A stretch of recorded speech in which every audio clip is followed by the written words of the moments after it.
Dobrý den, dámy a pánové, vítám vás u další lekce z intenzivního kurzu češtiny. Zdraví vás Jana z ilearnczech.com a dnes se spolu podíváme na podstatná jména, substantiva, která mají v nominativu plurálu koncovku e s čárkou. To znamená, první pád množného čísla má na konci e s čárkou. Jsou to slova mužského rodu životného, to znamená maskulina animata. Já už jsem si tady připravila nějaké příklady a vždycky napíšu nejdřív nominativ, kde bude e s čárkou, a potom vám ještě ukážu, jaká je forma akuzativu, protože pro mužský rod životný jsou ty formy odlišné. Tady dole mám ještě takovou zelenou poznámku, že u některých z těch slov může být v nominativu i měkké i. Nemusí tam být e s čárkou. To e s čárkou je potom více formální varianta. V mluvené češtině více používáme prostě i. Ale některá z těch slov tuhle možnost nemají a musíte tam to e říkat nebo psát. Takže prvních pár slov, první 4 slova, která tady mám, jsou slova, která mají koncovku ista.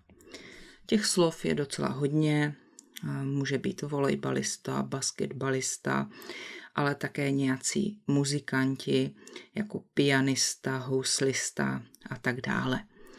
Takže například zastavili nás na dálnici policisté.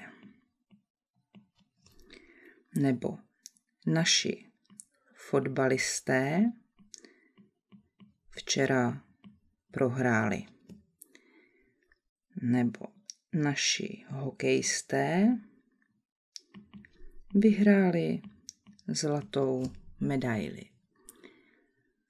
A v centru Prahy jsou vždycky turisté. Další skupina slov má, jak vidíte, koncovku tel. V tomto případě musí být v množném čísle dlouhé e, nemůže tam být měkké i. Například obyvatelé České republiky si brzo budou vybírat nového prezidenta. Nebo moji přátelé pro mě připravili party. Nebo majitelé všech aut musí zaparkovat někde jinde. Další. Učitelé mají nízké platy. Ředitelé mají obvykle vysoké platy. A uživatelé internetu musí být opatrní na svoje soukromé údaje. Dalších pár slov má koncovku an. Například občan, Američan, Číňan, ale zase je mnoho dalších variant, jako Australan, Kanaďan a tak dále. Takže množné číslo, občané. Právo volit mají všichni občané České republiky. Američané často mluví jenom anglicky. A Číňané mohli mít jenom jedno dítě.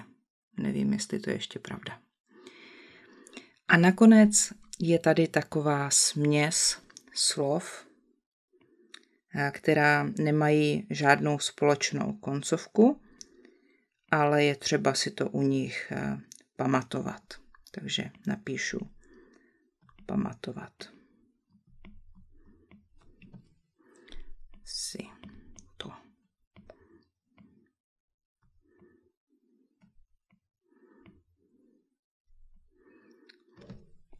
Tak 1 host a 2 hosté. Například naši hosté přišli trochu pozdě.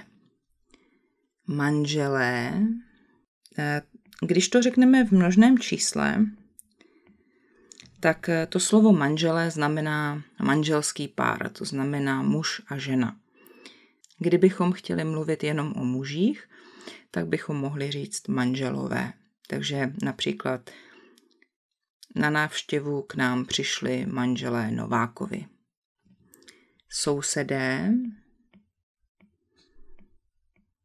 naši sousedé jsou velmi hodní. Andělé,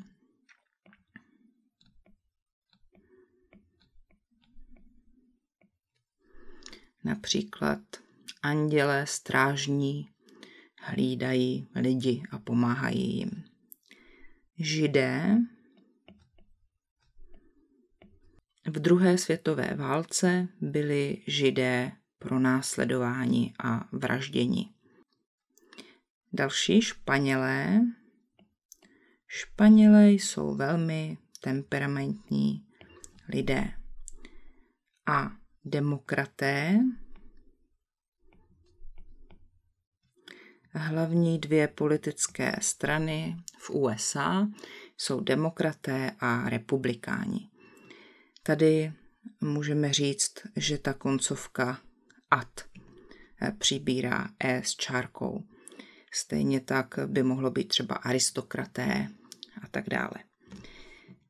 Takže kde může být v nominativu také měkké i? Jak jsem řekla, je to ta koncovka ista. Není to koncovka tel, ale je to koncovka an.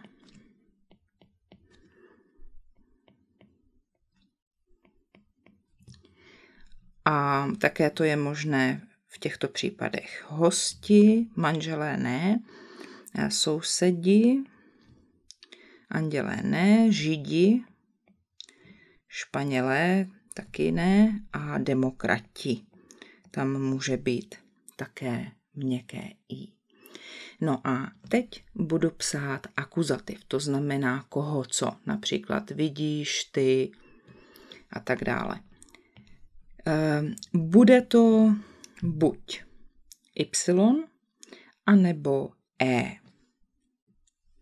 Y je tvrdá koncovka, e je měkká koncovka. To znamená, že v případě koncovky tel bude krátké e v akuzativu a v ostatních případech bude y. Zase budu říkat nějaké příklady. Tak policista, museli jsme zavolat policisty.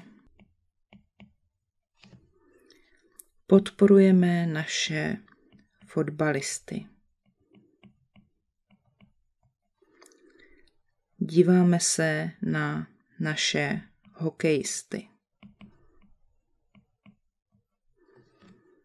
V Praze můžete vždycky vidět turisty, když zrovna není karanténa covidová.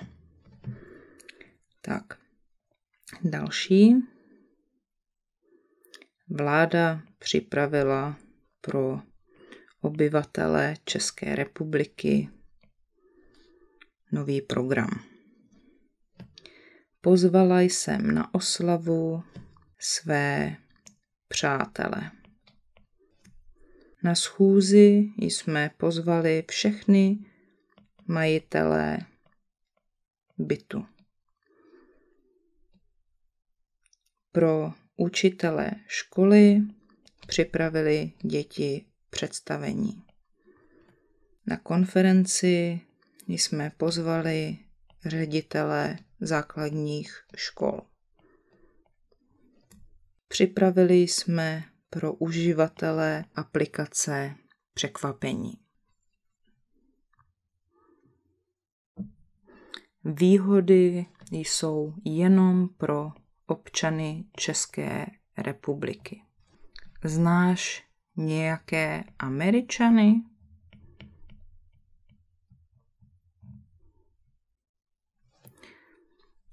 A nebo Číňany?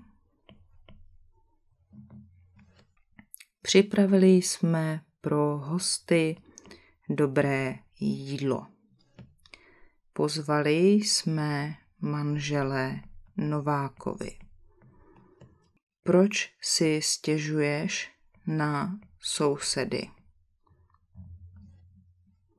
Když měl problém, volal vždycky svoje anděly. Nebo může být taky koncovka E. Nacisté zabíjeli Židy. Znáš nějaké Španěly? A kdo volil demokraty?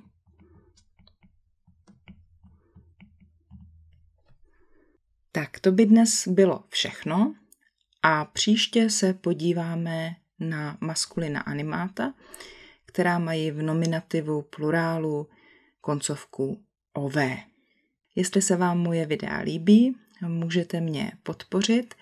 Najdete u videa odkaz na PayPal a můžete se stát mými patrony a každý měsíc mi posílat nějakou finanční podporu. Budu vám za to strašně moc vděčná. A nebo mi můžete dát super thanks a nebo si můžete něco koupit na stránkách www.janaslav.cz. Předem vám moc děkuju, jsem za vaši podporu vděčná i za vaše krásná slova tady na YouTube a přeju vám krásný den. Naschledanou.